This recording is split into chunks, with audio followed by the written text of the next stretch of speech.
Oops, my bad. A passenger sneered, spilling champagne on 17-year-old Jamal Washington. The flight attendant rushed over not to help, but to scold him.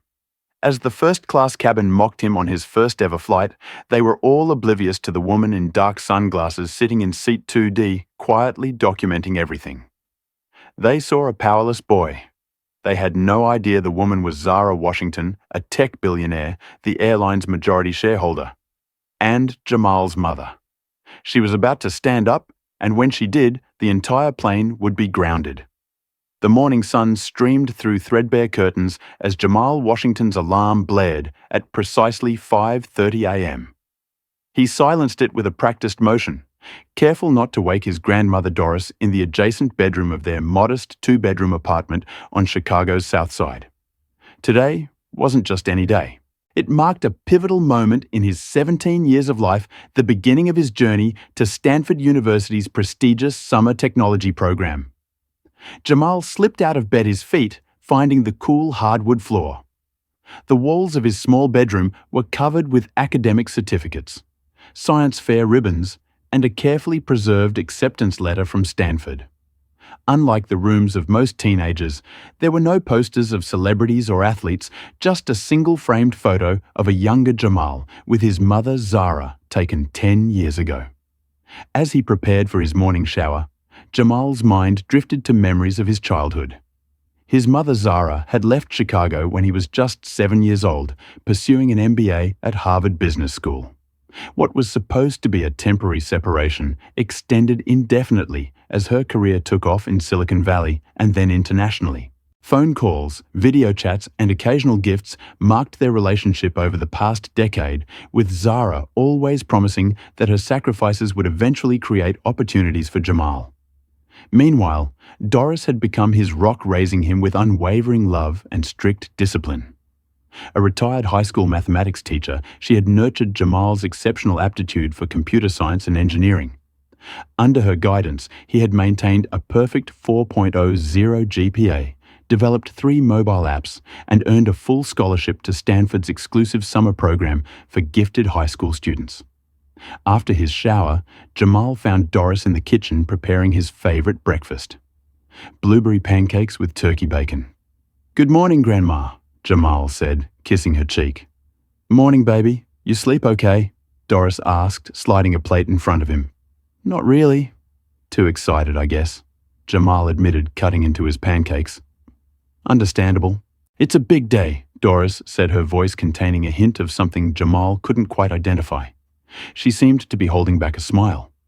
"What?" Jamal asked, recognizing her expression. Doris sat across from him, her eyes twinkling. "I wasn't supposed to tell you, but I can't keep it in any longer. Your mother called last night while you were asleep." Jamal froze mid-bite. "Mom called. Why didn't you wake me?" "She asked me not to. She wanted to surprise you." Doris reached across the table and squeezed Jamal's hand. "She's flying in from Tokyo today, specifically to see you off." The fork clattered against Jamal's plate. "She's coming here today. She said she'll meet you at the airport. And that's not all." Doris pulled an envelope from her rogue pocket and slid it across the table. "This came by courier yesterday." Jamal opened the envelope with trembling fingers, revealing a first-class ticket to San Francisco. His economy ticket, purchased with his savings, was still in his backpack. "Mom sent this?" he asked, stunned. "She said it was time you traveled like the young man you've become." Doris's eyes moistened. "She's proud of you, Jamal. We both are." Jamal stared at the ticket, conflicting emotions surging through him. Excitement at flying first class mingled with resentment over his mother's long absence and anxiety about their reunion. The expensive ticket represented everything about their relationship. His mother attempting to compensate with material things for her physical absence in his life. "I don't know if I want to see her," Jamal admitted quietly. Doris's expression softened with understanding. "I know it's been hard, baby, but your mother loves you in her own way. Maybe it's time to hear her out." Jamal nodded reluctantly, tucking the ticket into his pocket. As he finished breakfast, his phone buzzed with a text from his best friend Keith, confirming he was on his way to drive Jamal to O'Hare.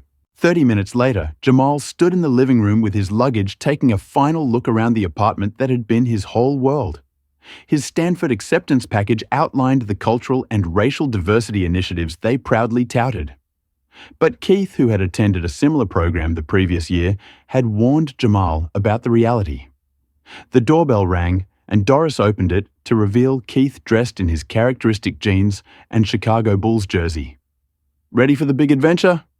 "Genius," Keith asked, grabbing one of Jamal's bags. "As ready as I'll ever be," Jamal replied, giving his grandmother a tight hug. "Remember who you are," Doris whispered in his ear. "No matter how they look at you or what they say, you belong in those spaces. Your brain earned you that spot." Jamal nodded, fighting back unexpected tears. "I love you, Grandma. Love you too, baby. Now go change the world." In Keith's battered Honda Civic, the two friends navigated Chicago's morning traffic toward O'Hare International Airport. "So," Keith said, glancing sideways at Jamal, "your mom's really coming to see you off." Apparently, Jamal replied, staring out the window. "First time in 3 years, and she upgraded you to first class." "That's dope," Keith said, clearly trying to focus on the positive. "Yeah, dope," Jamal echoed without enthusiasm. Keith sighed, recognizing his friend's mood. "Look, I know it's complicated with your mom, but flying first class, that's going to be sweet," I guess Jamal conceded. "I've never even been on a plane before." "Well, you're starting at the top then." Keith grinned, then turned serious. "Just remember what I told you about Stanford. It's not like our high school." Jamal nodded. Their high school was predominantly black and Hispanic, with teachers who looked like them and understood their experiences. Stanford would be different. "Those tech programs are still mostly white and Asian kids from wealthy families," Keith continued. "They'll make assumptions about you based on how you look, talk, dress, everything except your actual abilities." "I know," Jamal said quietly. "Grandma gave me the same speech. Just be prepared to work twice as hard to get the same recognition," Keith advised as they approached the airport. "And don't let anybody make you feel like you don't belong there." As they pulled up to the departures terminal, Keith gave Jamal a brotherly hug. "You got this, man. You're literally the smartest person I know."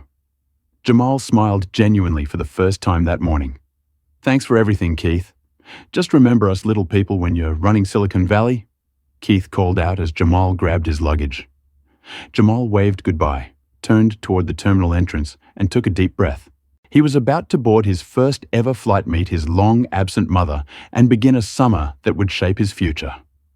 With shoulders squared, he stepped through the automatic doors, entering a world far removed from his familiar South Side neighborhood.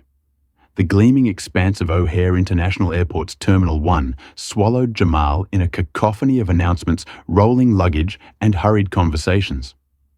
Business travelers in tailored suits and families in vacation attire streamed past him as he consulted the departures board, searching for his gate information. Finding his flight, Jamal followed the signs toward security, his first-class ticket clutched tightly in his hand. As he approached the TSA checkpoint, he observed the two distinct lines, the standard security line stretching back several switchbacks and the significantly shorter TSA pre-check line where business travelers breezed through with practiced efficiency. Jamal joined the regular security line, observing the diverse mix of travelers. A family in front of him chatted excitedly in Spanish about their upcoming vacation. Behind him, a group of white college students compared notes about their European backpacking plans. When Jamal finally reached the ID check podium, the TSA officer scrutinized his driver's license with unexpected intensity, looking back and forth between the photo and Jamal's face, multiple times. "Purpose of your trip today?" The officer asked a question Jamal noticed hadn't been posed to the travelers ahead of him. "I'm attending a summer program at Stanford University." Jamal replied evenly, remembering his grandmother's advice to always remain polite but firm in these situations. The officer handed back his ID and boarding pass with a curt nod. Jamal proceeded to the conveyor belt, removing his shoes belt and a laptop from his backpack as instructed. As he was about to walk through the metal detector, another TSA agent stepped forward. "Sir, you've been randomly selected for additional screening," the agent announced, gesturing Jamal toward a separate area. Jamal noticed the white businessman who had been behind him in line now passing through the metal detector without issue. The random selection wasn't lost on him. It was a familiar pattern he and Keith had discussed countless times. Still, he complied silently, extending his arms as instructed for the pat-down procedure. "Is this really necessary?" Jamal finally asked as the agent swabbed his palms for explosive residue. "It's random, sir," the agent replied mechanically. "Just procedure." By the time Jamal was cleared and had recollected his belongings, 15 minutes had passed. He checked his phone. Still no message from his mother. The anticipation of seeing her after so many years made his stomach clench with anxiety. Following the signs to his gate, Jamal observed the clear socio-economic stratification of the airport. Designer stores lined the corridors with travelers who looked nothing like those from his neighborhood, casually browsing $500 sunglasses and $1,000 handbags. He passed a gourmet restaurant where a simple breakfast cost more than what his grandmother would spend on groceries for several days. At gate B7, Jamal found a seat near the boarding area and checked his phone again. It was 10:15 a.m., with boarding scheduled to begin at 10:30. Still no word from his mother. He sent a brief text at the gate now. "Are you here yet?" While waiting for a response, Jamal observed the flight crew assembling near the gate desk. Two flight attendants in particular caught his attention. A blonde woman around 30 and a tall man with perfectly co-ed hair, both with name tags identifying them as Heather Brooks and Brad Cooper. They greeted arriving first-class passengers with warm smiles and familiar banter, clearly recognizing some as frequent flyers. "Good morning, Mr. Patterson. Lovely to see you again," Heather chirped to an older white gentleman. "Your usual seat in 2A is all ready for you. Mr. and Mrs. Davis, welcome back," Brad called to a well-dressed couple. How was Paris Jamal watched this performance with fascination, wondering if they would greet him with the same warmth. His phone buzzed with a text from his mother running late. "Bored without me? We'll explain everything." Disappointment washed over him. He should have known better than to expect her to actually show up. For 10 years, Zara Washington had been an abstraction in his life. A voice on the phone, a face on a screen, a signature on birthday cards. Why would today be any different? As boarding time approached, Jamal noticed a commotion at the gate desk. A middle-aged white man in an expensive suit was gesturing animatedly at the gate agent, his voice carrying across the waiting area. "This is completely unacceptable. Do you have any idea who I am? I've been a Diamond member for 15 years. The gate agent maintained a professional demeanor. "I understand, Mr. Bennett. But as I explained, the first-class cabin is completely full today. We simply cannot upgrade your son." Jamal recognized the name immediately. Russell Bennett was the CEO of Bennett Technologies, a company frequently in the news for its government contracts and controversial labor practices. Beside him stood a younger version of himself, presumably his son wearing designer clothes and an expression of entitled indignation. "This is ridiculous," the son muttered loud enough for nearby passengers to hear. "I'm not sitting in economy with those people." The father continued arguing with the gate agent while the son, who appeared to be around Jamal's age, scanned the gate area with obvious disdain. His gaze landed on Jamal, taking in his simple jeans, Stanford t-shirt, and scuffed sneakers. A smirk formed on the younger Bennett's face as he leaned toward his father and whispered something that made them both glance in Jamal's direction. The boarding announcement finally came with first-class passengers invited to board first. Jamal remained seated, hoping against hope that his mother might still appear. The Bennett joined the first-class boarding line with the son, whose name Jamal overheard, was Trevor, continuing to cast disdainful glances his way. As the economy passengers began lining up, Jamal reluctantly joined the dwindling first-class line, his heart heavy with his mother's absence. When he presented his boarding pass to Heather, her smile noticeably dimmed. "First class?" she asked, examining his ticket with furrowed brows. "Yes," Jamal replied simply. "I see." Her tone contained a note of suspicion, but she scanned his boarding pass and handed it back. "Enjoy your flight." As Jamal walked down the jetway, he could feel Trevor Bennett's eyes boring into his back. He had faced prejudice before, but something told him this flight would test his grandmother's advice about remaining dignified in the face of discrimination in ways he hadn't experienced before. With each step toward the aircraft, Jamal's excitement about his first flight in the Stanford program competed with his disappointment over his mother's absence and anxiety about the clear hostility from passengers like the Bennett.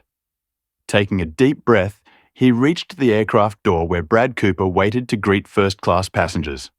"Welcome aboard," Brad said flatly, his welcoming smile evaporating as he took in Jamal's appearance. It was going to be a long flight to San Francisco. Jamal stepped into the gleaming interior of the Boeing 787, immediately struck by the stark contrast between the spacious first-class cabin and the cramped economy section visible beyond. The first-class area featured wide leather seats arranged in a 121 configuration each with its own aisle access. Ambient lighting created a soothing atmosphere while the subtle scent of lavender permeated the air. As Jamal paused momentarily to absorb his surroundings, flight attendant Heather Brooks suddenly materialized before him, effectively blocking his path. "Excuse me," she said, her voice unnecessarily loud. "This is the first-class cabin. Economy boarding is after we complete first-class boarding." Jamal felt heat rise to his face as several passengers looked up from their pre-flight routines to observe the exchange. He produced his boarding pass, extending it toward Heather. "I have a first-class ticket," he explained calmly. "Seat 3A." Heather's perfectly shaped eyebrows arched in obvious skepticism. She took the boarding pass, examining it as if searching for evidence of forgery. "This is unusual," she remarked, still speaking loudly enough for nearby passengers to hear. "Did you perhaps get upgraded at the gate?" "No," Jamal replied evenly. "This is the ticket I was given." From seat 4C, Trevor Bennett snickered audibly, nudging his father, who glanced up with a smirk. A ripple of uncomfortable murmurs spread through the cabin as more passengers turned to watch the unfolding scene. "Well," Heather continued, handing the boarding pass back with reluctance. "Let me just verify this with my supervisor. Please wait here." She turned and spoke into her intercom device. "Carlos, we need verification at the forward cabin entrance." Jamal stood frozen in the entryway, acutely aware of the stares from other passengers. An elderly woman clutched her handbag tighter as she looked his way. A businessman in an expensive suit made a show of checking that his laptop bag was secure beside him. From his peripheral vision, Jamal noticed a woman seated in 2D, watching the scene intently from behind dark sunglasses. Unlike the other passengers, she wasn't openly gawking or whispering. Instead, she observed with a stillness that somehow made her presence more noticeable despite her attempt to remain inconspicuous. After what felt like an eternity, but was likely only 2 minutes, Carlos Rodriguez appeared from the rear of the aircraft. The flight supervisor was a middle-aged Latino man with a professional demeanor that contrasted with Heather's obvious disdain. "What seems to be the issue?" Carlos asked. "This young man claims to have a first-class ticket." Heather explained, emphasizing young man in a way that clearly communicated her doubts. "I just wanted to verify it's legitimate." Carlos extended his hand for Jamal's boarding pass, which Jamal provided without comment. After examining it briefly, Carlos looked up at Jamal with considerably more respect than Heather had shown. "Everything appears to be in order," Carlos confirmed. "Mr. Washington, you're in seat 3A by the window." "Are you sure?" Heather pressed. "It's just unusual for the ticket is valid," Carlos interrupted firmly. "Mr. Washington is a first-class passenger." Before Heather could respond, Trevor Bennett's voice cut through the tension. "Maybe he found it in the trash," he suggested, loudly eliciting chuckles from his father and several nearby passengers. Jamal noticed at least 3 passengers had their phones out, subtly recording the interaction. His grandmother's words echoed in his mind. "No matter how they look at you or what they say, you belong in those spaces." He straightened his shoulders, determined to maintain his dignity. As Jamal began moving toward his assigned seat, Trevor deliberately extended his leg into the aisle. Caught between proceeding forward and making a scene by calling out the obvious attempt to trip him, Jamal tried to step over Trevor's outstretched foot. In doing so, he lost his balance, slightly bumping into businesswoman Victoria Adams in seat 3C. "Watch where you're going," Victoria snapped, recoiling as if she'd been accosted rather than merely brushed against. "Carlos, this is unacceptable. I paid for a premium experience not to be manhandled by other passengers." "I'm sorry, ma'am." Jamal apologized immediately. "I didn't mean to." "He should be removed from first class," Victoria continued as if Jamal hadn't spoken. "He clearly doesn't understand proper behavior in this cabin." Several passengers murmured in agreement. The woman in C2D with the dark sunglasses remained silent, but Jamal noticed her fingers flying across her tablet screen with increasing intensity. "Ma'am," Carlos began diplomatically. "It was an accident. Mr. Washington has a valid first-class ticket and has every right to be here." Victoria huffed indignantly, but said nothing further. Trevor and Russell Bennett exchanged satisfied smirks at having successfully escalated the situation.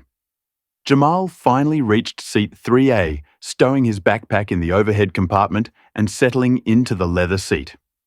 The luxury that should have been exciting now felt tainted by the confrontation. He gazed out the window, trying to ignore the continued stares and whispers around him. "Can I get you a pre-departure beverage?" Brad Cooper asked other first-class passengers, conspicuously skipping Jamal. When Jamal raised his hand to request service, Brad pretended not to notice, continuing to serve other passengers with practiced charm and attentiveness. "Excuse me," Jamal finally said. "Could I have some water, please?"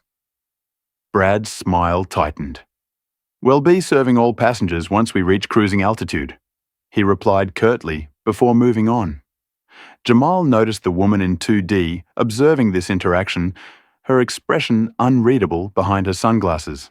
She continued typing on her tablet, occasionally pausing to make a phone call in hushed tones. As the final passengers boarded and the cabin crew prepared for departure, Jamal considered the humiliating prospect of enduring hours of this treatment. For a brief moment, he contemplated asking to be moved to economy class just to escape the hostile atmosphere. But then he thought of his grandmother, of all the sacrifices she had made to give him opportunities, of the hard work that had earned him his place at Stanford. Moving would mean letting the Bennetts and Heather win, confirming their assumption that he didn't belong. No, he decided he would stay right where he was. He belonged in this seat as much as anyone else on the plane. The aircraft doors closed, and the captain's voice came over the intercom, welcoming passengers to Flight 1342 to San Francisco. The plane began to push back from the gate, the engines rumbling to life as they taxied toward the runway. Jamal closed his eyes, trying to focus on the excitement of his first takeoff rather than the uncomfortable atmosphere surrounding him. Whatever happened during this flight, he would be starting his Stanford program tomorrow, a step toward the future he had worked so hard to create for himself. He had no idea that the woman in dark sunglasses was about to completely transform the trajectory of this flight and perhaps his life. The aircraft continued its slow taxi toward the runway, the steady hum vibrating through the cabin. Jamal kept his gaze fixed out the window, focusing on the ground crew directing the plane and the fascinating mechanics of the wing flaps. It was easier than acknowledging the sidelong glances and whispers that continued around him. In seat 4C, Trevor Bennett wasn't content to let the situation rest. "I didn't realize they were giving out charity tickets in first class now," he stage whispered to his father, loud enough for Jamal and several other passengers to hear. Russell Bennett chuckled, not bothering to correct his son's behavior. "The airline's diversity initiatives are getting out of hand." He responded at similar volume. Jamal tightened his jaw, but remained silent, remembering Keith's advice about choosing his battles carefully. The mysterious woman in 2D continued working on her tablet, though Jamal noticed her typing had become more forceful, her finger strikes punctuating the cabin's ambient noise like tiny exclamation points. The plane paused on the taxiway, and Captain Gregory Peters's voice crackled over the intercom. "Ladies and gentlemen, this is your captain speaking. We've been asked to hold position momentarily due to a technical matter that needs verification before takeoff. We should be on our way shortly. Flight attendants, please remain seated." A collective groan rose from the passengers. Heather and Brad exchanged confused glances, clearly not having anticipated this delay. Taking advantage of the pause, Trevor escalated his harassment. He pressed the flight attendant call button, and Heather promptly appeared at his side. "How can I help you, Mr. Bennett?" she asked with a warm smile she had never shown Jamal. "I'm concerned about the atmosphere in the cabin today," Trevor said, glancing pointedly at Jamal. "I was wondering if first-class passengers could request seating reassignments if they feel uncomfortable." Heather's eyes flicked to Jamal, then back to Trevor. "I understand your concern," she replied, her voice dripping with sympathy. "Unfortunately, we're fully booked today, but I'll see what I can do once we're airborne." "Appreciate it," Trevor said with a smug smile. "It's just, some of us paid for our seats." He emphasized the word paid while staring directly at Jamal. That was when it happened. Trevor, emboldened by Heather's tacit approval of his behavior, accidentally knocked over his complimentary champagne. The liquid arced perfectly through the air, splashing across Jamal's pants and Stanford t-shirt. "Oops," Trevor said with exaggerated innocence. "My bad." Jamal jumped up reflexively as the cold liquid soaked through his clothes. Brad hurried over with napkins but offered them to Trevor rather than to Jamal, the actual victim of the spill. "Sir, please remain seated during the taxi process." Brad admonished Jamal, ignoring the obvious provocation that had caused him to stand. That was the moment when the mysterious woman in 2D finally acted.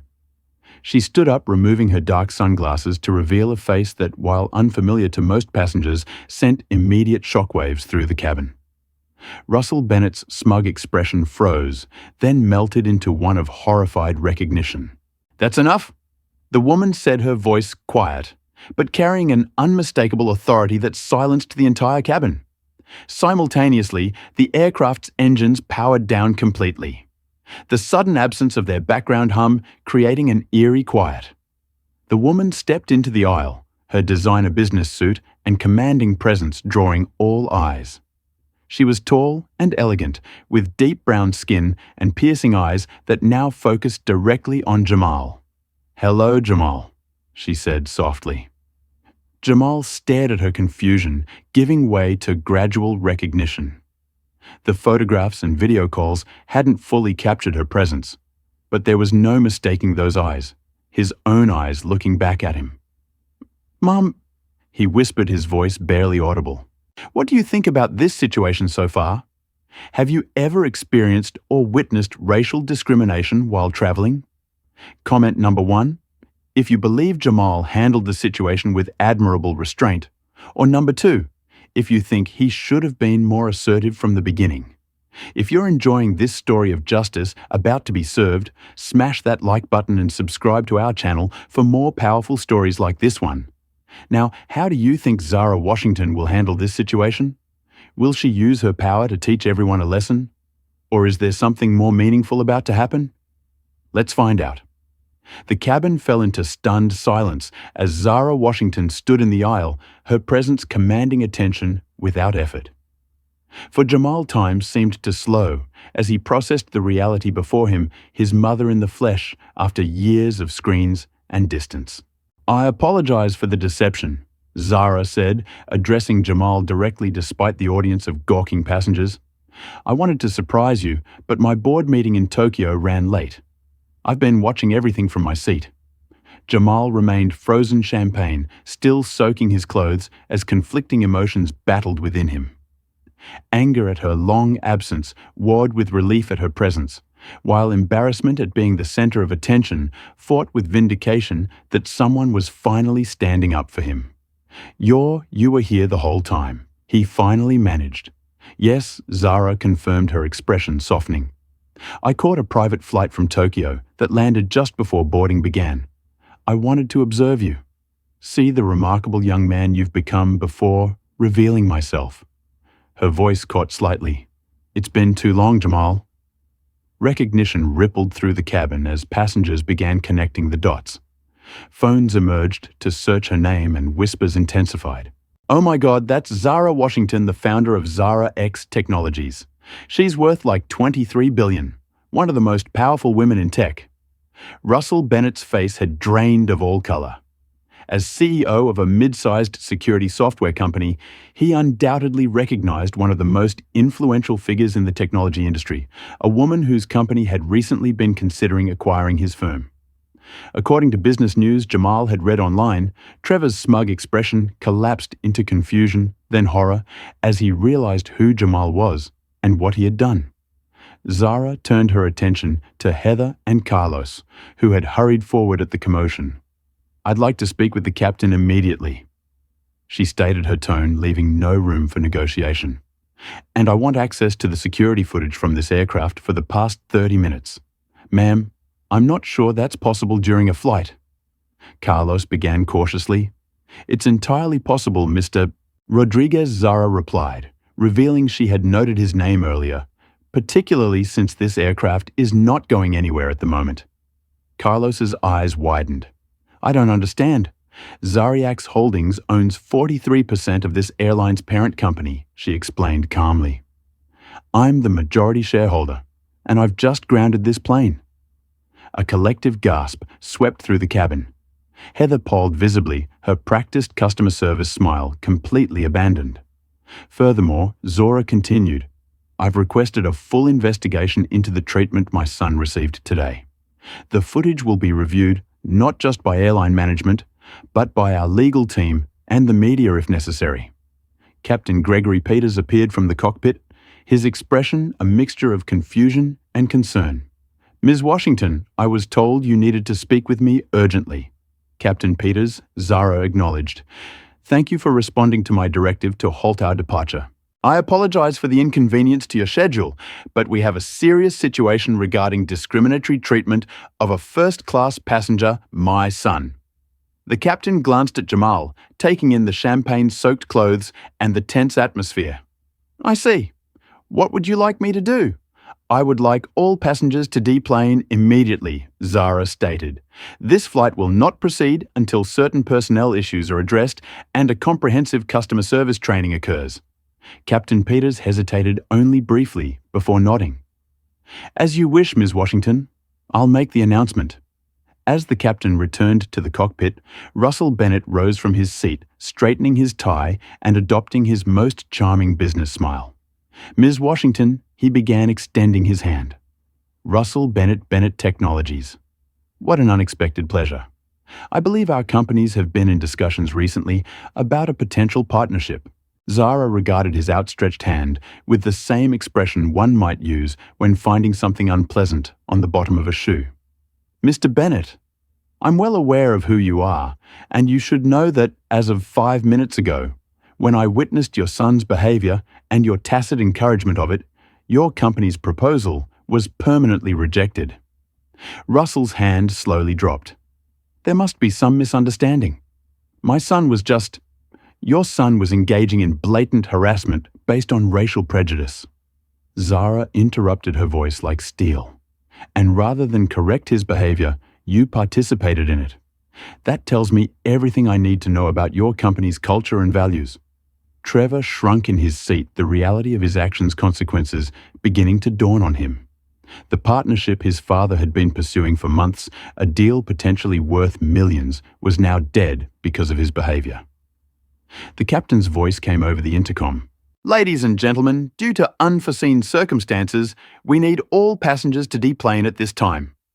Please gather your personal belongings and exit the aircraft in an orderly fashion. Airline representatives will meet you in the terminal with further information about rebooking options." A chorus of groans and protests erupted from the passengers, but one sharp look from Zara silenced those in the first-class cabin. The woman who had been so determined to have Jamal removed, Victoria Adams, now couldn't meet his eyes as she gathered her belongings. As passengers reluctantly began to stand and collect their items, Zara turned back to Jamal, her public persona softening into something more vulnerable. "I know this isn't how either of us imagined our reunion," she said quietly. "And I know you have every right to be angry with me for being absent so long. But if you're willing, I'd like a chance to explain everything." Jamal looked at his mother, this powerful woman who had just halted an entire commercial flight out of concern for him. For years he had imagined their reunion would be filled with recriminations with all the hurt and anger he had stored up. Instead, he felt something unexpected. Pride. Not just that his mother was someone important, but that she had used that importance to stand up against the kind of treatment he and his grandmother had faced their entire lives. "Yeah," he finally said, "I'd like that." As the first-class cabin emptied with Trevor and Russell Bennett slinking past with averted gazes, Jamal noticed airline executives in suits rushing down the jetway toward the plane. The news of Zara Washington grounding an aircraft had clearly traveled fast. Zara placed a gentle hand on Jamal's shoulder. "Come on, there's a private lounge where we can talk while this situation is addressed." As they exited the aircraft, the contrast between how Jamal had boarded and how he was leaving couldn't have been more striking. Heather and Brad stood rigidly by the exit, their faces masks of professional neutrality tinged with fear. Carlos offered Jamal a subtle nod of apology.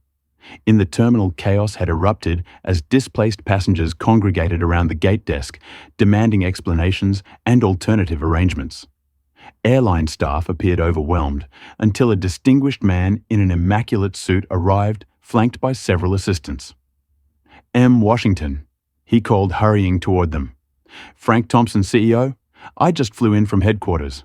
I cannot express how deeply disturbed I am by what I'm hearing." "Then you haven't heard the half of it," Zara replied coolly. "But you will. I expect a full report on my desk by tomorrow morning, along with the termination paperwork for certain members of your staff." "Of course," Frank agreed quickly. "We're already reviewing the footage."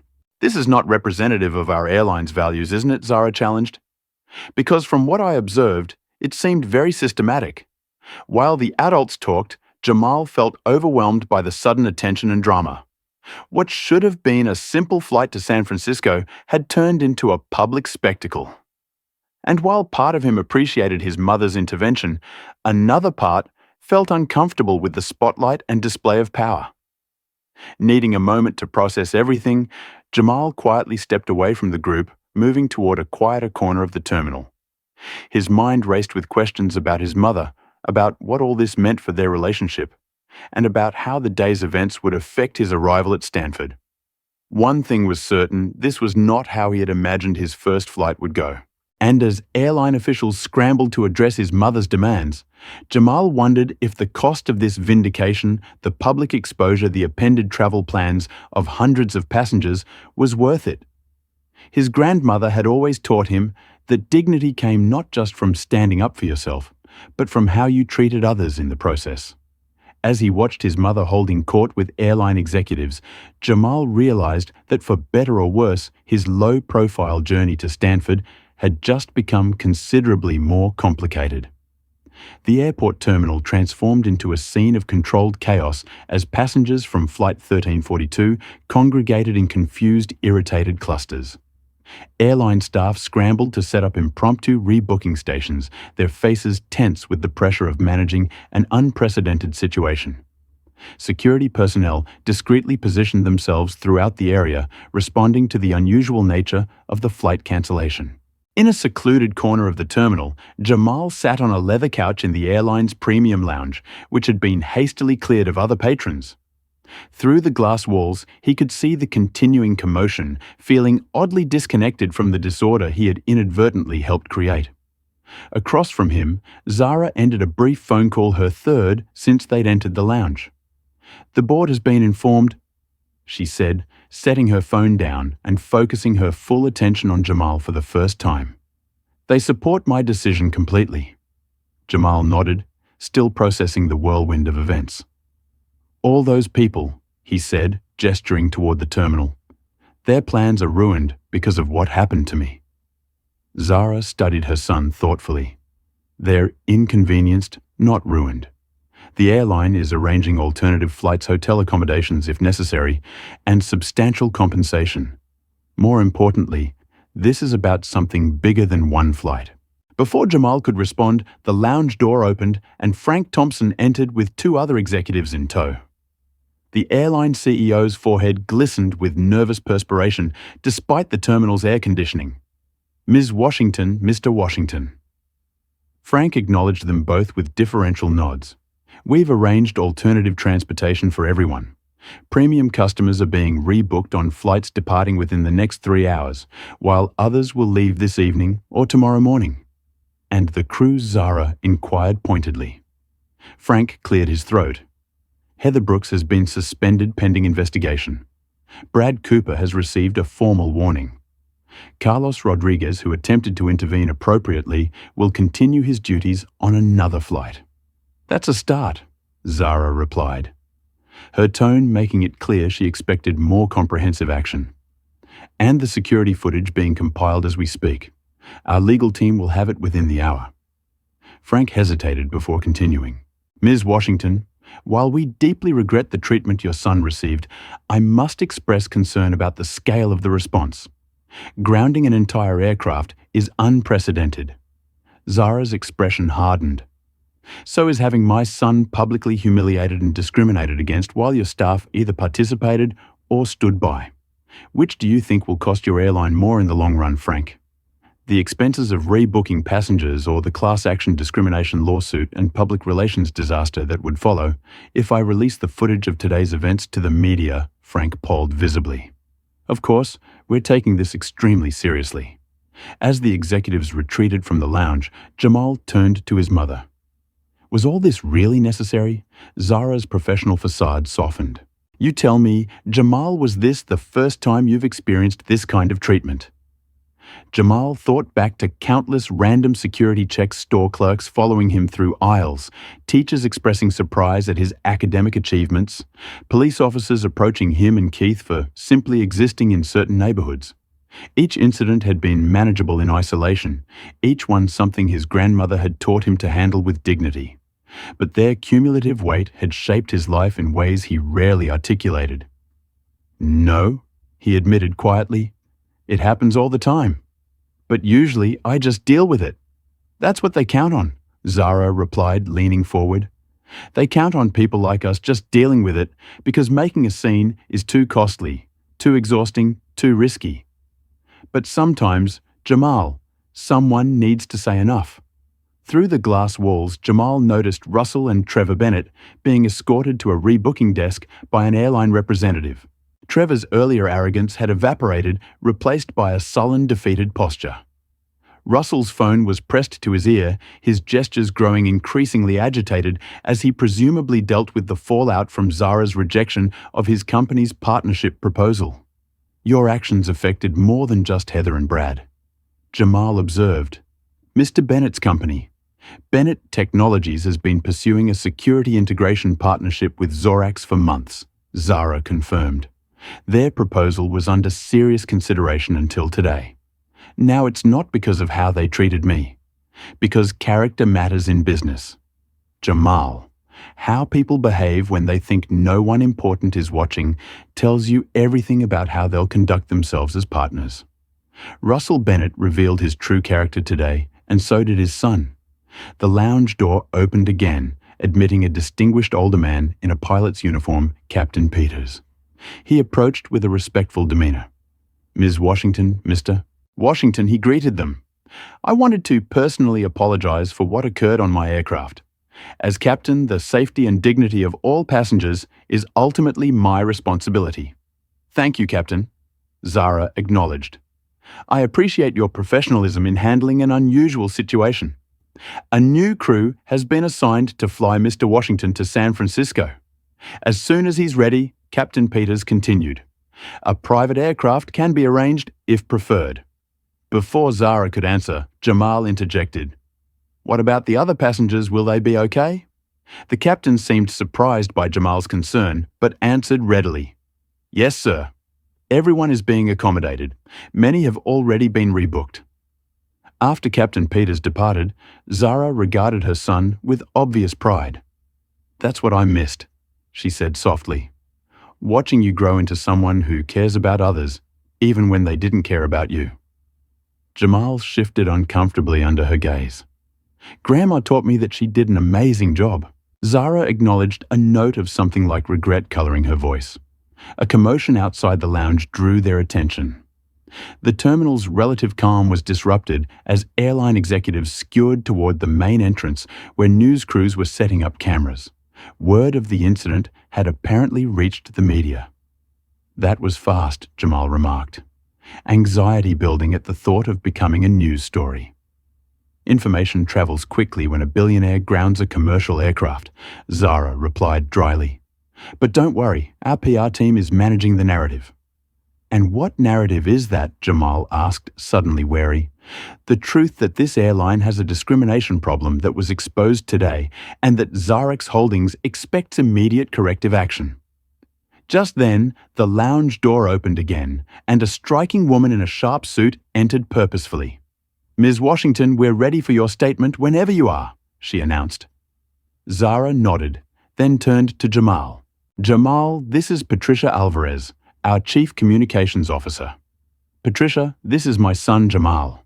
A pleasure to meet you, Jamal, Patricia said warmly. Your mother speaks of you often. This surprised Jamal, the idea that his mother discussed him with her colleagues when she had been so absent from his actual life. Zara stood straightening her suit jacket.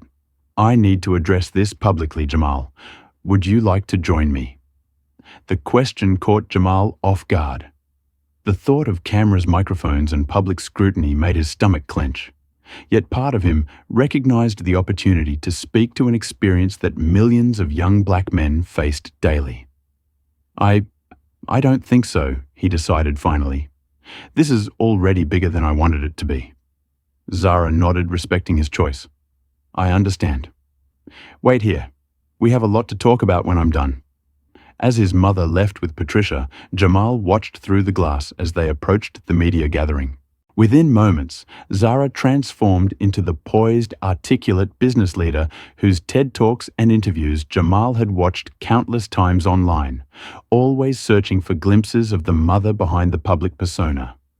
On the terminal monitors, her impromptu press conference appeared. The chair identifying her as Zara Washington, CEO of Zarex Technologies and majority shareholder of Meridian Airlines. With measured words, she described a disturbing pattern of discriminatory behavior witnessed on today's flight, announced a comprehensive review of airline policies, and the establishment of a new anti-discrimination training program for all staff. What she didn't mention was Jamal specifically protecting his privacy while addressing the broader issue, something he appreciated deeply. As Jamal watched his mother command the attention of the media with such effortless authority, he felt a complicated mix of emotions: pride in her accomplishments, lingering resentment over her absence, and a new understanding of why she might have chosen the path she did. His phone buzzed with a text from his grandmother. You're all over the news. Are you okay? Call me. Before he could respond, another message appeared. This one from Keith. Dude, your mum is Zara Washington. Why didn't you tell me? Also, you're trending on Twitter. With growing alarm, Jamal opened Twitter to find the hashtag #FirstClass, while Black already gaining momentum with people sharing their own stories of discrimination during travel. Someone had captured video of the initial confrontation with Heather. Though thankfully, the footage didn't clearly show Jamal's face as social media exploded with commentary about the incident. Jamal felt increasingly overwhelmed.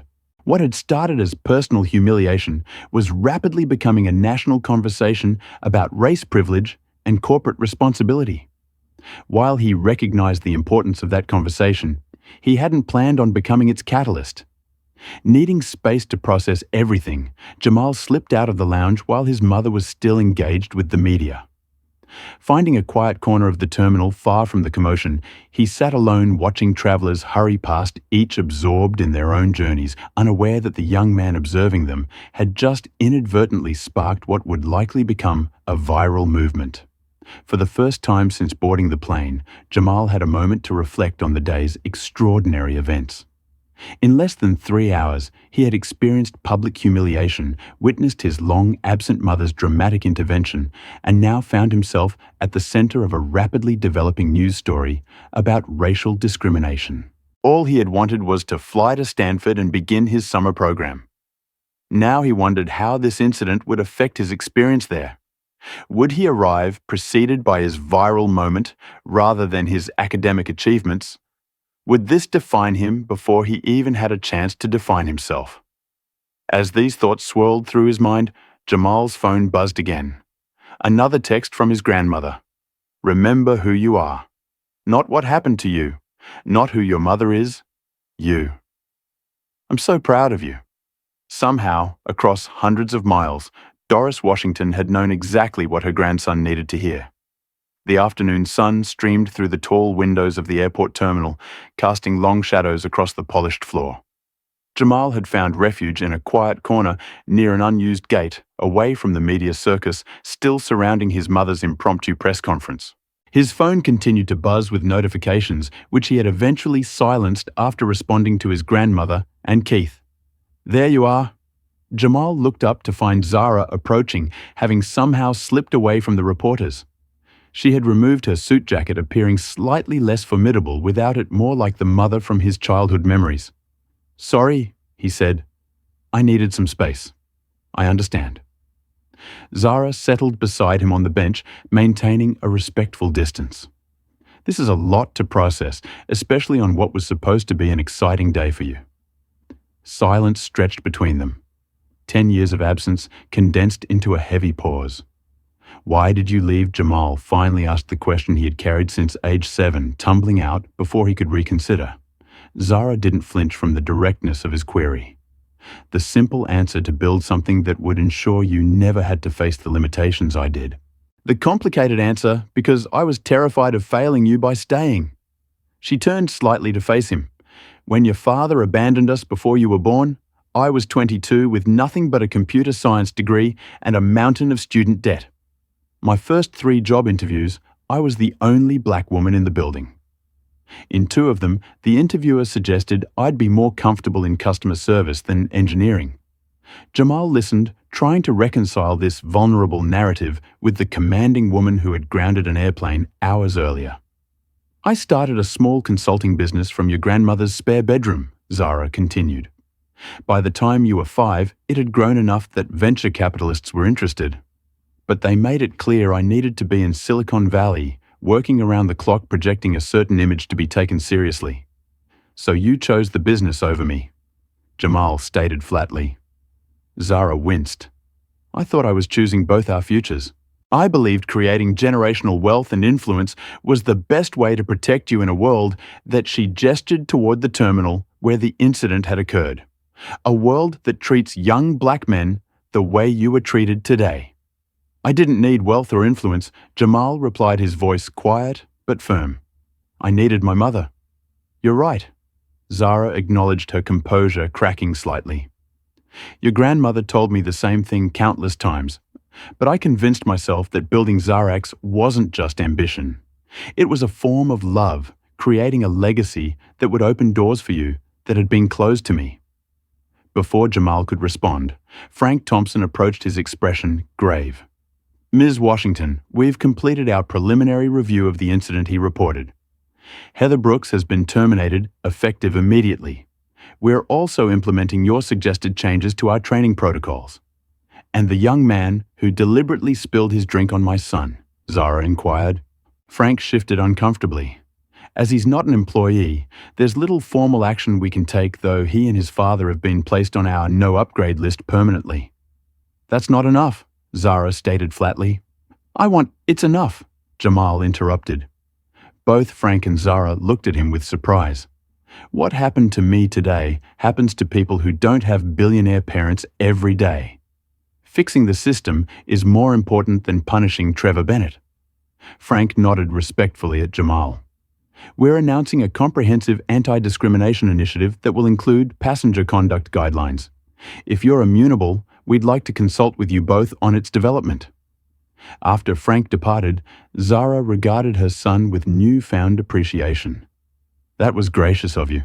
Grandma always says holding grudges is like drinking poison and expecting the other person to die. Jamal shrugged. Besides, Trevor's probably facing worse at home. His dad lost a major business opportunity because of him. As if summoned by mention, Russell Bennett appeared at the edge of their secluded area, alone and visibly humbled. He approached, cautiously stopping at a respectful distance. "Ms. Washington." "Mr. Washington," he began. His earlier arrogance entirely evaporated. "I wanted to apologize personally for my son's behavior and my own failure to intervene. There's no excuse for what happened." Zara's expression remained impassive. "Where is your son, Mr. Bennett? Shouldn't he be delivering this apology himself?" Russell winced. "Trevor is currently writing a formal letter of apology. I wanted to speak with you first to take responsibility as his father." He hesitated. The partnership our companies were discussing would have transformed Bennett Technologies. Losing that opportunity is entirely my fault, and the consequences will affect hundreds of employees who had nothing to do with today's incident. "Your employees aren't being punished for your son's actions," Zara clarified. "They're experiencing the natural consequence of having leadership that tolerates discriminatory behavior. Companies reflect their leadership, Mr. Bennett." Russell nodded grimly. "A lesson I've learned too late." He turned to Jamal. "Young man, I am deeply sorry for what happened today. It was unacceptable, and I failed as both a bystander and a parent." The apology seemed genuine, but Jamal noted that even now Russell couldn't quite bring himself to address him by name. "Thank you for apologizing," Jamal replied, simply, neither absolving nor condemning the man. After Russell departed, Zara and Jamal remained in thoughtful silence until Patricia approached with news that the media situation had been contained, and a private aircraft was ready to take them to San Francisco whenever they wished. "We've also received 17 interview requests for both of you," Patricia added, including major networks and print publications. Jamal tensed at this information. Zara, noticing his discomfort, made an immediate decision. "Decline them all," she instructed. "This isn't about publicity, it's about accountability." Patricia nodded and retreated, leaving mother and son alone again. "You turned down national media coverage?" Jamal asked, surprised. "Isn't that valuable for your company?" "Some things are more important than business opportunities," Zara replied, her eyes meeting his. "I've missed too much of your life chasing success." Jamal: "I don't want to miss any more by turning a painful experience into a corporate PR opportunity." For the first time that day, Jamal felt a genuine connection with his mother. Not as Zara Washington, tech billionaire, but as the woman who had once sung him to sleep and taught him to tie his shoes. "I have an apartment near Stanford," Zara said tentatively. "I bought it last year when you were accepted to the summer program, hoping we might spend some time together. But only if you want to." Jamal considered this revelation that his mother had planned for his arrival long before today's dramatic reunion. "I'm still angry," he admitted. 10 years is a long time to be an afterthought." "You were never an afterthought," Zara countered gently. "You were the whole point. I just lost sight of that along the way." Their conversation was interrupted by a commotion nearby. A young black woman in economy class was having a heated discussion with a different gate agent. Her frustration evident even from a distance. The agent's dismissive body language mirrored what Jamal had experienced earlier. Without hesitation, Jamal stood and walked toward the situation, Zara following curiously. As they approached, they overheard the dispute. "I'm sorry, miss, but without proper documentation, we cannot allow you to board," the agent was saying with thinly veiled impatience. "I've shown you my student ID and my acceptance letter," the young woman insisted. "My wallet was stolen yesterday, and the police report is right here. Stanford expects me tomorrow for the same summer program." "Excuse me?" Jamal interrupted, addressing both the agent and the young woman. "Did you say you're attending Stanford's summer technology program?" The woman turned, relief crossing her features at finding a sympathetic ear. "Yes, my name is Alicia Johnson. I'm supposed to be there for orientation tomorrow, but my ID was stolen, and now they won't let me board." Jamal extended his hand. "I'm Jamal Washington. I'm in the same program." Recognition dawned on the gate agent's face as he connected Jamal to the incident that had the entire airport buzzing. His demeanor transformed instantly. "Mr. Washington, I apologize for any inconvenience. Let me see what we can do to assist Ms. Johnson." As the agent hurried to make accommodations, Alicia looked at Jamal with confusion. "What just happened? Why does he suddenly know who you are? It's a long story, Jamal replied with a small smile, but I think you'll be able to make it to Stanford now. Standing slightly behind them, Zara observed the interaction with a mixture of pride and revelation. In this moment, watching her son naturally extend help to a stranger facing the same systemic barriers he had encountered, she understood something profound. While she had been building a financial legacy to protect Jamal, he had developed a moral compass and sense of justice that transcended wealth or status. Perhaps she realized her son had never needed saving in the way she had assumed. Perhaps in the most important ways, Doris had raised him to be stronger than Zara had ever been. 2 hours after the dramatic grounding of Flight 1342, a new aircraft sat at Gate B-17 prepared for departure to San Francisco. The replacement plane gleamed under the airport lights, a fresh crew standing attentively at the boarding area. The passenger manifest had been adjusted with several notable changes from the original flight. Jamal and Zara approached the gate together, having spent the intervening time in continued conversation, not resolving 10 years of absence, but beginning the long process of understanding. Behind them walked Alicia Johnson, whose documentation issues had been swiftly resolved following Zara's intervention. "I still can't believe this," Alicia whispered to Jamal as they neared the gate. "Is your mom really Zara Washington, the Zara Washington?" Apparently, Jamal replied with a small smile, still processing this reality himself. "Though I'm just getting to know her again." At the boarding desk stood Carlos Rodriguez, who had requested to remain on the new flight despite being offered the day off with pay. When he spotted Jamal, he stepped forward. "Mr. Washington," Carlos began earnestly, "I wanted to apologize personally for not intervening more decisively earlier. I should have done more." Jamal appreciated the sincerity in the man's eyes. "You were the only crew member who treated me with respect. Thank you for that. This time will be different," Carlos promised, gesturing to the new crew. "I'll personally ensure it." The boarding process began smoothly, with first-class passengers invited to board first. As Jamal, Zara, and Alicia, whose ticket had been upgraded to first class, approached the aircraft door, they were greeted by Alicia Jefferson, the new senior flight attendant. "Welcome aboard," Alicia said warmly, making direct eye contact with each of them. "We're delighted to have you with us today." The first-class cabin had been reconfigured slightly with Jamal and Zara assigned to the front row seats, and Alicia directly behind them. As they settled in, Jamal noticed several familiar faces from the previous flight, including Victoria Adams, who studiously avoided eye contact. Most notably in the last row of first class sat Russell and Trevor Bennett, whose expression suggested they would have preferred any other seating arrangement. Trevor looked particularly uncomfortable clutching a sealed envelope that presumably contained his written apology. "Shouldn't they be in economy now?" Jamal whispered to his mother. "They were originally reassigned there," Zara confirmed quietly, "but I had them moved back." "Why?" Jamal asked, surprised. "Because segregating them solves nothing," Zara explained. "They need to sit here uncomfortable, though it may be, and experience being treated with the same professional courtesy as everyone else. No more, no less. That's equality." As the boarding continued, Alicia approached with pre-departure beverages for everyone, including a sparkling water for Jamal, without him having to request it. The contrast with Brad's earlier service was striking.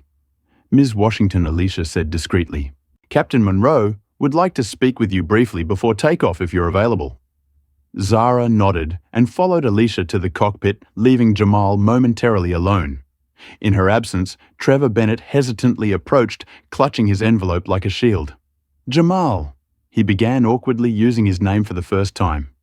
"I wrote this apology, but I think I should say it to your face too." He took a deep breath. "What I did was inexcusable.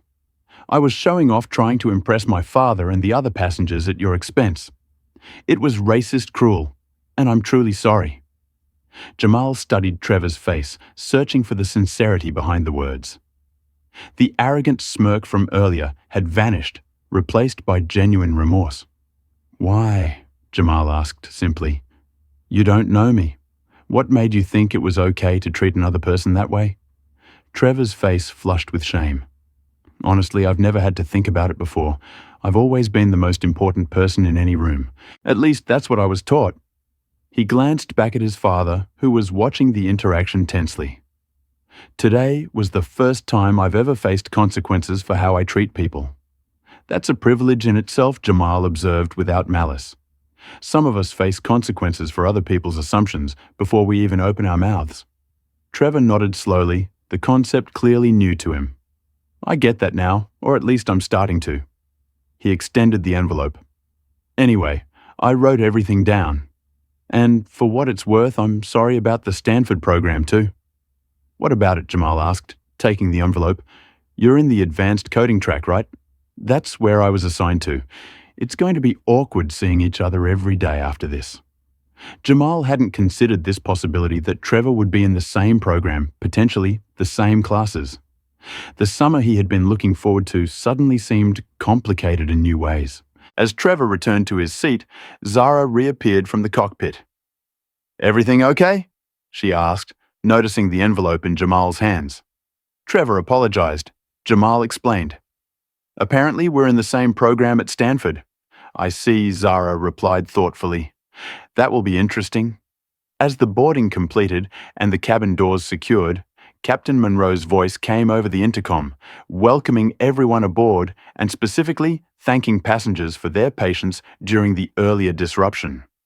The new crew moved through the cabin with professional efficiency, their service attentive without being obsequious. Once they reached cruising altitude, Zara took the opportunity to share more about her business journey with Jamal. She described the early years of sleeping in her office, facing countless rejections from investors who couldn't envision a black woman leading a major tech company, and the strategic decisions that had ultimately led to Zariax becoming a global powerhouse. "I started with a simple security algorithm I developed in college," she explained. "Now we protect 80% of global financial transactions.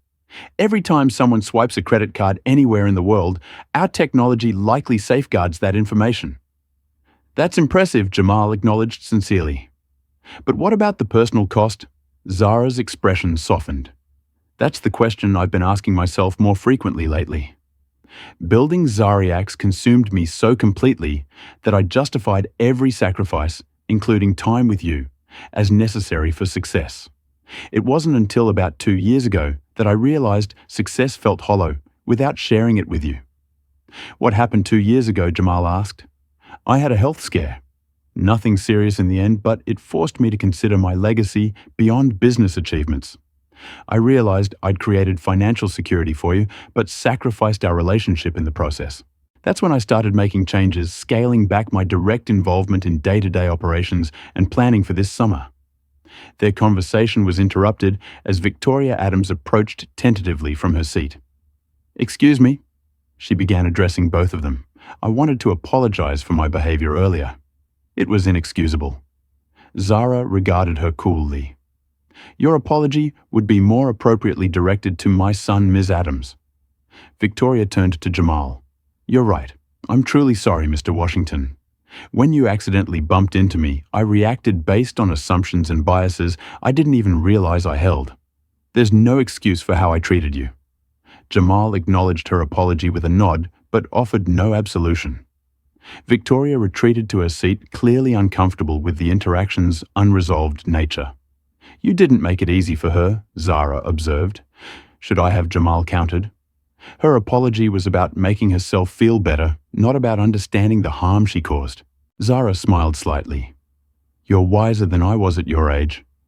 As the flight progressed, Jamal noticed a subtle but significant shift in how passengers interacted with him. Where before there had been suspicion and disdain, now there was excessive friendliness, with several people finding transparent excuses to introduce themselves to Hazara Washington's son. "They're only being nice because they know who you are," now Jamal observed quietly after a particularly obvious interaction. "Yes," Zara agreed. "That's how privilege works. Yesterday, they wouldn't have given you a second thought. Today, they're falling over themselves to connect with you." "It feels fake," Jamal admitted. "It is fake," Zara confirmed. "But it also demonstrates an uncomfortable truth. Respect shouldn't depend on who people think you are or who your mother is. During a trip to the restroom, Jamal passed through the economy section and noticed a young black man about his age being treated dismissively by one of the flight attendants. The passenger had requested a vegetarian meal that had apparently been misplaced. "I'm sorry, sir, but if it's not in our system, there's nothing I can do," the attendant was saying with thinly veiled impatience. Jamal paused, recognizing the familiar pattern. Without his mother's presence, or the now-known connection to Zara Washington, this passenger was experiencing the same treatment Jamal had faced earlier. Returning to his seat, Jamal made a decision. He explained what he had observed to Zara, who immediately summoned Carlos. "There's a passenger in economy seat 34C who needs assistance with a meal request," Jamal explained to Carlos. "Could you personally ensure he's taken care of?" "Of course, Mr. Washington," Carlos replied, immediately heading toward economy.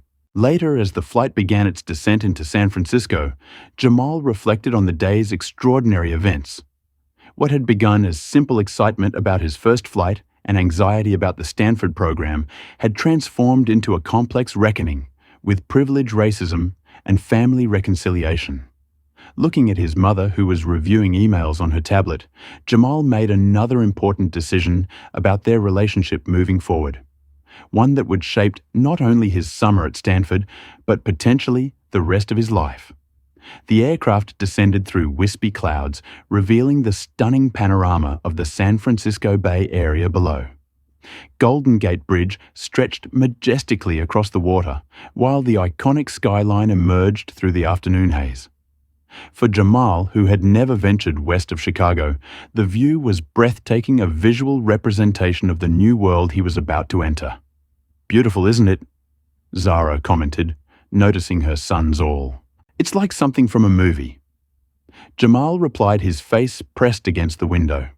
As the plane banked towards San Francisco International Airport, Zara's phone buzzed with a message.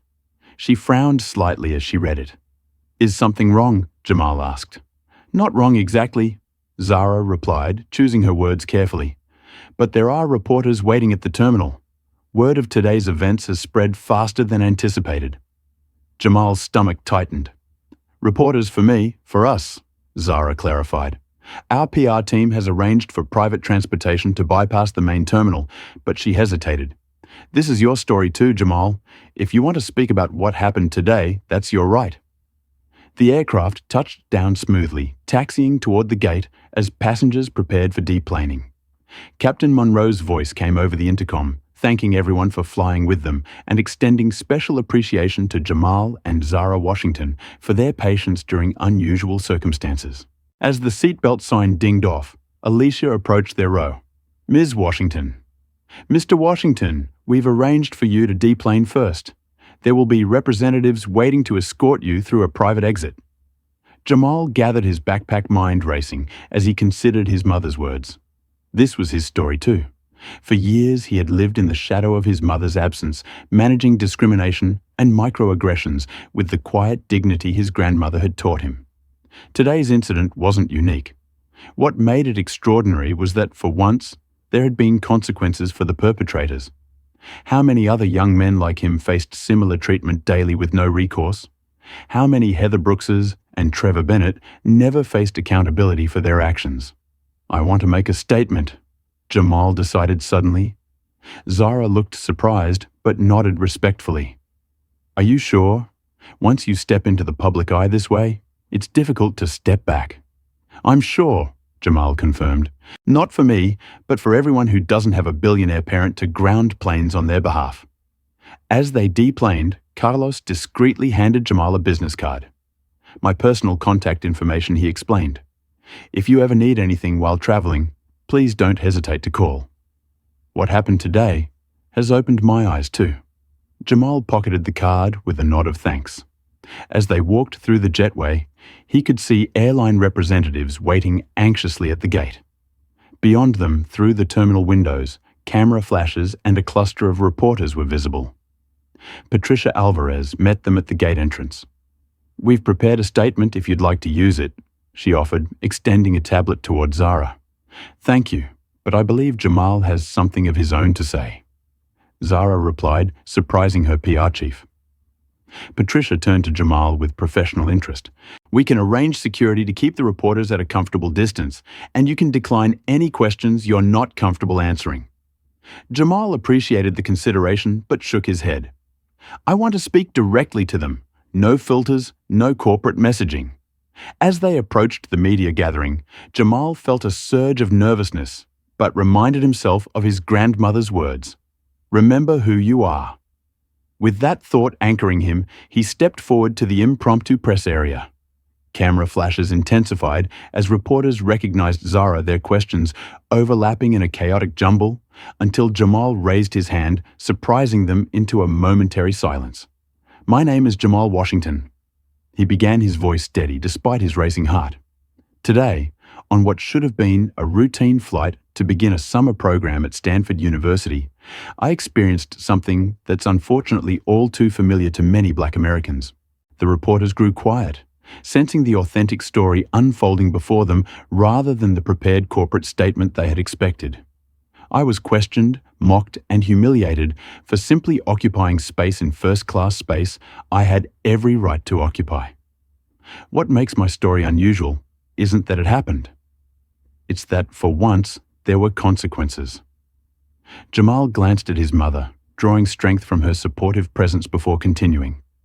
Every day across this country, people who look like me are made to feel they don't belong in certain spaces.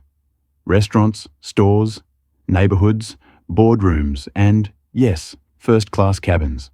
Most of us don't have the power to ground planes or change corporate policies when we're discriminated against. We're expected to stay quiet, to not make waves, to just deal with it. A reporter called out, "Are you calling for a boycott of the airline?" Jamal shook his head. No, what happened today wasn't just about one airline or a few individuals. It's about a systemic problem that requires systemic solutions. I'm calling for something more difficult, for everyone to examine the assumptions they make about people based on appearance, and for companies to create real accountability for discriminatory behavior. Zara stepped forward to stand beside her son. To that end, she announced Zara X Foundation is establishing the Equal Access Initiative, a program dedicated to addressing discrimination in transportation and public accommodations. The foundation will provide legal support to individuals who experience discriminatory treatment and will work with companies to implement meaningful anti-bias training and accountability measures. The announcement generated a flurry of questions from the press, but Jamal noticed the young man from economy class, the one who had been denied his vegetarian meal, standing uncertainly at the edge of the crowd. Excusing himself from the reporters, Jamal approached him. "Hey," Jamal greeted him. "I'm Jamal Washington." "Marcus King," the young man replied, extending his hand. "I just wanted to thank you for sending that flight attendant to help me. Not many people would notice or care about something like that." "Are you headed to Stanford too?" Jamal asked, noting the university logo on Marcus's laptop bag. Marcus nodded. "Yeah, for the summer technology program, but the computer science track. I couldn't afford the advanced coding track." Jamal glanced back at his mother, an idea forming. "Would you be interested in the advanced track if it were possible? I mean, if funding weren't an issue." "Of course," Marcus replied, confusion evident on his face. "But the application deadline passed months ago, and the scholarships are allocated." "Let me introduce you to someone," Jamal said, guiding Marcus towards Zara, who had just concluded her media statement. "Mom, this is Marcus King. He's in the Stanford summer program too, but couldn't access the advanced coding track due to financial constraints. I was wondering if the foundation might have a scholarship opportunity available." Zara assessed Marcus thoughtfully. "The foundation certainly could, but I'd like to hear about your interest in coding first, Marcus." As Marcus explained his passion for programming and his projects developing apps to help low-income families locate resources, Jamal noticed Trevor Bennett watching their interaction from a distance. Making a decision that surprised even himself, Jamal approached him. "Trevor," he acknowledged with a nod. Trevor seemed startled by the direct address. "Jamal, I read your apology letter on the plane." He hesitated, clearly uncomfortable. "It seemed sincere." It was Trevor confirmed. "I've been thinking about what you said about facing consequences for other people's assumptions." I've never had to deal with that. Maybe this summer is your chance to learn, Jamal suggested. We're going to be in the same program. I'm not saying we'll be friends, but we can at least be civil. Trevor nodded, relief evident in his expression. I'd like that, and I promise I'm going to do better. It's not about promises, Jamal replied. It's about actions. Show me who you're trying to become, not who you were on that plane. Returning to where Zara and Marcus were still talking, Jamal found his mother already making arrangements for Marcus to join the advanced coding track through a newly created foundation scholarship. It's settled, Zara announced as Jamal approached. Marcus will be joining you in the advanced track and will be establishing 5 additional scholarships for underrepresented students in next year's program. Marcus looked stunned by this sudden change in his circumstances. I don't know how to thank you both. Succeed, Jamal suggested simply. That's all the thanks anyone needs. As the media event concluded and they prepared to leave the airport, Zara pulled Jamal aside for a private moment. I've been thinking about what you said earlier about needing your mother rather than wealth or influence, she said quietly. You were right. I made choices that prioritized building something for you over being present with you. I can't change the past, but I can change the future if you'll let me. What are you suggesting? Jamal asked cautiously. I mentioned I have an apartment near Stanford. Zara reminded him.